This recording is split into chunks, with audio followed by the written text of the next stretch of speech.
So guys, today we're back with another video, tips for beginner D-linemen, or just D-linemen in general.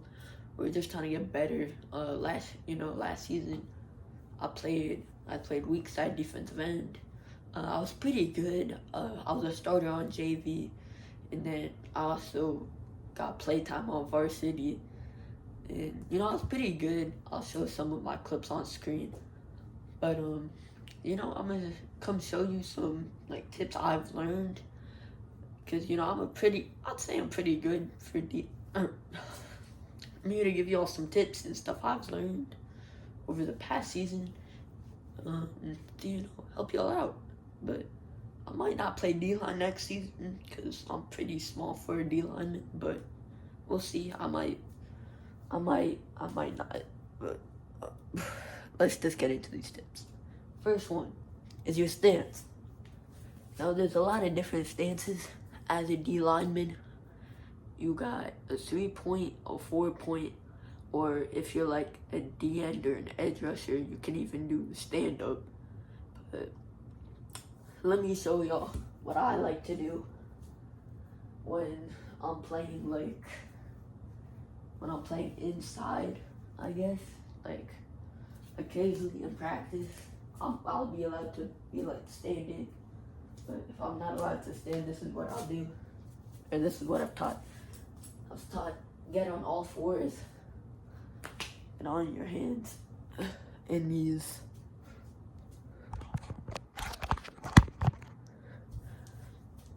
Hands is knees, and you want to pop up, get whatever leg you want in front, and get this hand out, lean forward, and be like this. And be nice and explosive. So that's a tip. And then something I've seen is that D-linemen will just go like this. This is not a good D-line stance. You want to typically have a foot back, kind of like a sprinter, so you can be fast off the line. Especially if you're somebody like me who uses more speed, if they're smaller and uses more speed than size. That's, you gotta be able to get off quick and fast. And then I don't do 4 points, but you'd be like this, and then like this, and then something like that. I don't know how to do 4 points. And then if you're stand-up end, be like this. Inside foot up. Bend. That's like this. And that's the stance. Tip number 2 for D-linemen: watch the ball. I can't explain this enough. You might have heard this before, but for running backs or skill positions, they say ball security is job security. On D-line, watching the ball is basically job security, because if you don't watch the ball and you false start, not only will your teammates never forgive you, your coaches are going to get hella mad at you, and it costs 15 yards.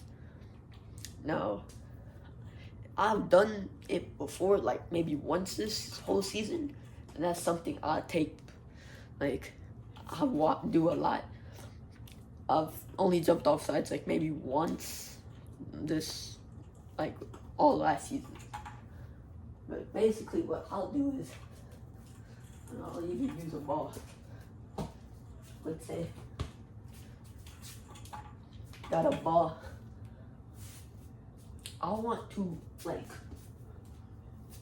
watch completely at the ball, and wait till it gets snapped. Not even look at the lineman. Or I'll look my eyes at it, but I'll keep my face like that in the corner of my eyes. I'll look at this ball, but never keep your eyes off this ball. That's how you get benched, if you call the false start. Tip number 3, and that is not and that is to break down after you get past the line of scrimmage. This tip I learned the hard way because I'll show a clip of it on screen, but basically it was like it was jamboree game. It was like perfect D-line moment. I could either had a sack or like a tackle for a bunch of loss. There was a wide open gap, but I missed the tackle because, like, let's say this was the running back.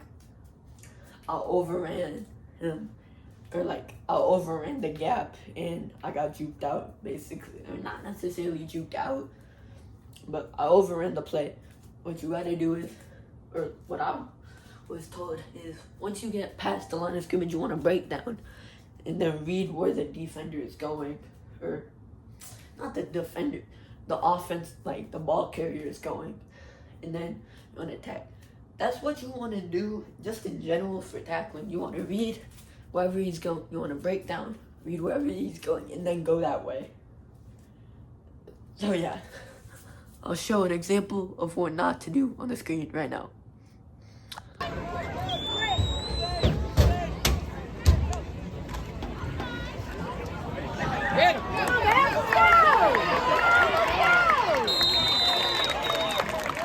Here's not necessarily a tip, but I mean, it kind of is a tip, but this is how to read as a defender to know, or like kind of gauge if it's a pass play or a run play. Now, you know, last season, as much as I hated playing offensive line, but I played D-line, so I also had to play offensive line for JV.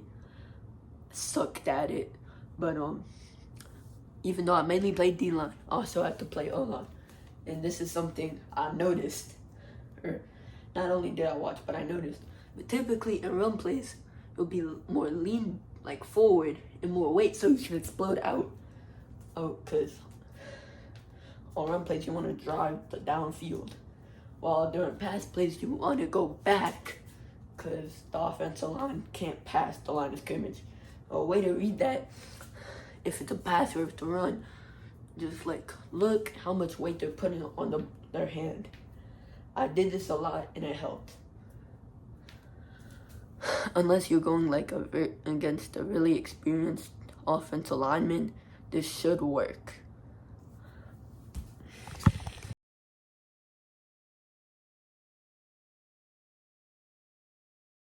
Last tip, and that is to get full extension in your hands.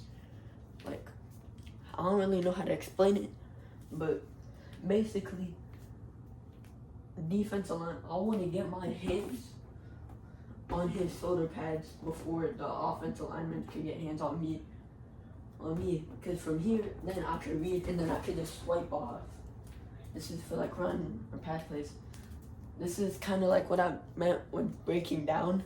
Like, I get in my stance, I read where the ball is, and then I come and I go get it.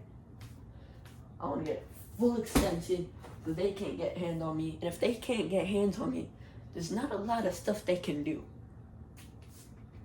So yeah, and then once I get here, I can rip, swim, you know, or just, you know. So, there you have it. 5 D-line tips. Hope these helped. Yeah. Bye-bye.